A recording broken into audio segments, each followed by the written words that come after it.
The traumabond trap. Why pain can feel like love. At first, it did not feel dangerous. It felt intense. They looked at you as if no one had ever understood them the way you did. They opened up quickly, made you feel special, and pulled you into a connection that seemed deeper than anything you had experienced before. Then something changed. The warmth became distance. The praise became criticism. The affection became silence. You started trying harder, loving harder, explaining more, forgiving more. And every time they hurt you, they eventually gave you just enough kindness to make you believe the person you first met was coming back. That is how the trap begins. You are not simply attached to a person. You are attached to a cycle. Pain, confusion, relief, hope, and pain again. The relationship hurts you, but the same relationship also becomes the place you run to for comfort. That contradiction is what makes a trauma bond so difficult to break. The person causing the wound also becomes the person you believe can heal it. And when pain and relief come from the same source, your nervous system can begin to mistake emotional intensity for love. Have you ever missed someone even though being with them made you anxious, confused, or emotionally exhausted? Answer Y if you have, or N if you have not. A trauma bond does not usually form because someone is weak.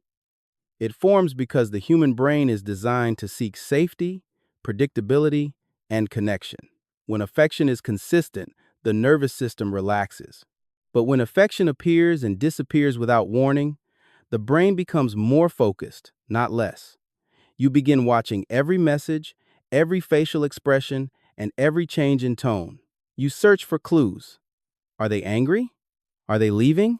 Did I do something wrong? Will they be loving again tonight? This constant uncertainty creates hypervigilance. You are no longer simply living in the relationship. You are monitoring it. Your mind becomes trapped in a problem it is desperate to solve. That is one reason the connection can feel so powerful. The relationship occupies your thoughts because your brain believes something important is unresolved. You may call it passion, chemistry, or destiny. But sometimes, what feels like deep attachment is actually your nervous system reacting to instability. The cycle often begins with a period of intense closeness. They may make you feel chosen, admired, or uniquely understood.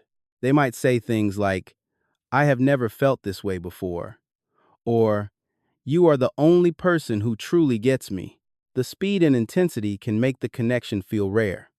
Then the first emotional injury happens. Perhaps they become cold, disappear, insult you, accuse you, or punish you with silence. You feel shocked because their behavior does not match the person you believed they were. Instead of immediately leaving, you may try to restore the original connection. You explain your feelings. You become more patient. You search for the right words. Then, just when you feel ready to give up, they return with affection. They apologize, cry, promise to change, or suddenly become the person you missed. The relief can feel overwhelming. Your body releases tension, you feel close again. And because the relief is so strong, the reunion may feel even more powerful than ordinary love. This is called intermittent reinforcement. The reward is unpredictable, so you become more invested in chasing it. Think about a slot machine. If it never paid out, most people would stop playing. If it paid out every time, it would become predictable. But when it pays out occasionally, the uncertainty keeps people pulling the lever. Toxic relationships can create a similar pattern. You never know when the affection will return, so you keep trying. One more conversation, one more apology, one more chance. You are not only attached to the person, you are attached to the possibility of relief. That is why leaving can feel unbearable even when staying feels painful. Another reason pain can feel like love is that struggle creates meaning. After you have sacrificed time, energy, sleep, confidence, and peace, you may need to believe the relationship is important.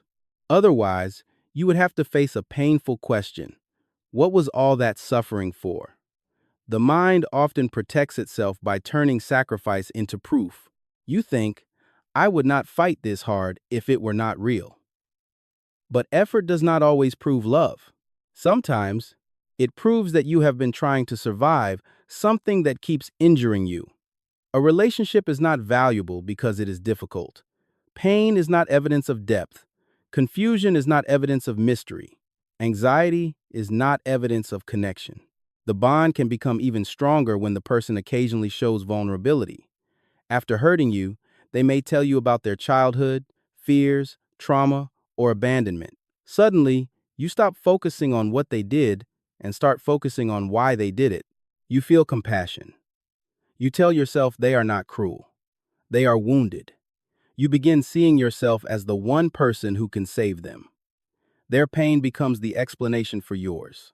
But understanding why someone behaves badly does not make the behavior safe.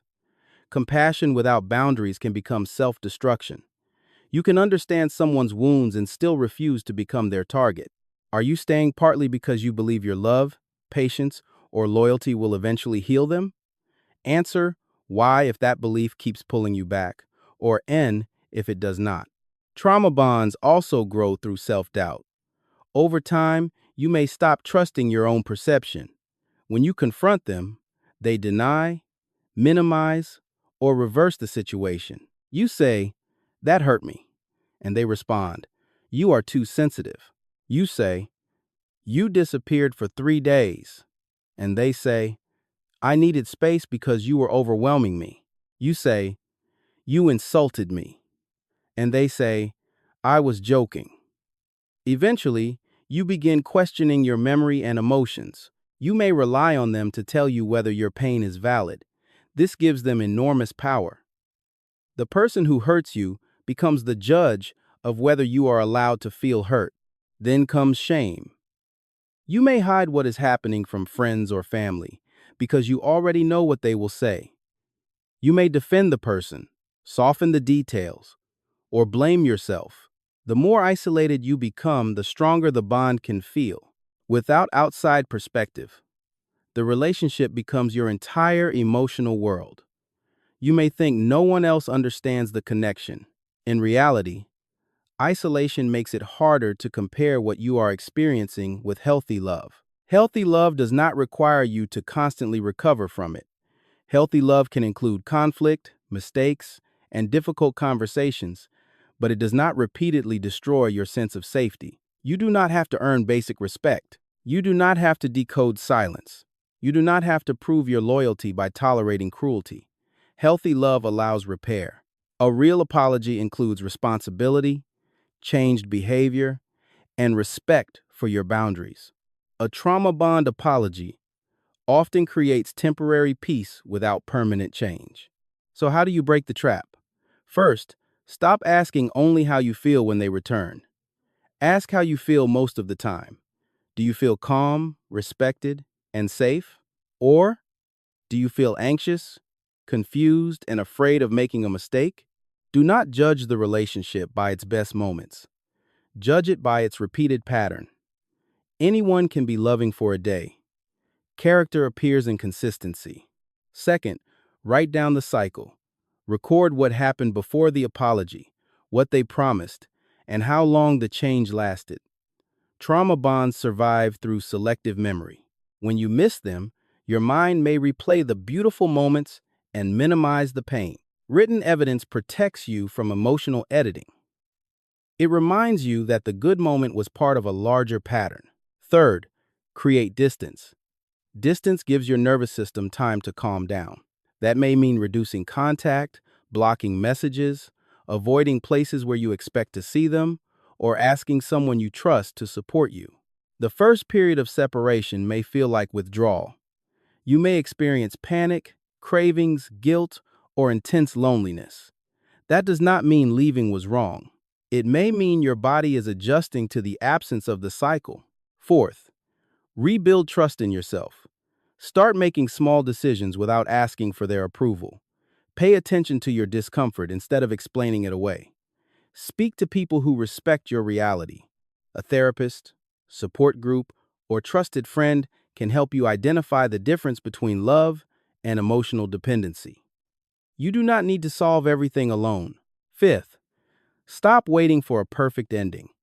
You may never receive the apology, explanation, or closure you deserve. They may never admit what they did. Closure is not always a conversation.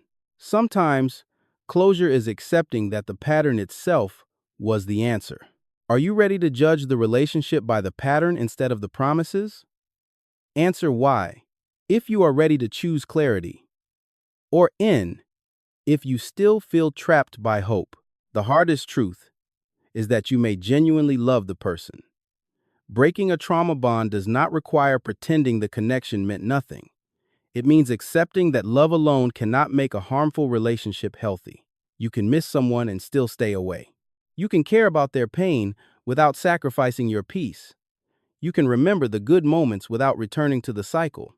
Pain can feel like love when pain is followed by relief, when fear is followed by affection, and when chaos is followed by temporary calm. But real love does not need to keep hurting you in order to feel powerful. Real love does not make you addicted to survival. The moment you stop calling the cycle passion, you begin to see the cage. The moment you stop calling relief love, you begin to find the door. And the moment you trust your own pain, you take the first step out.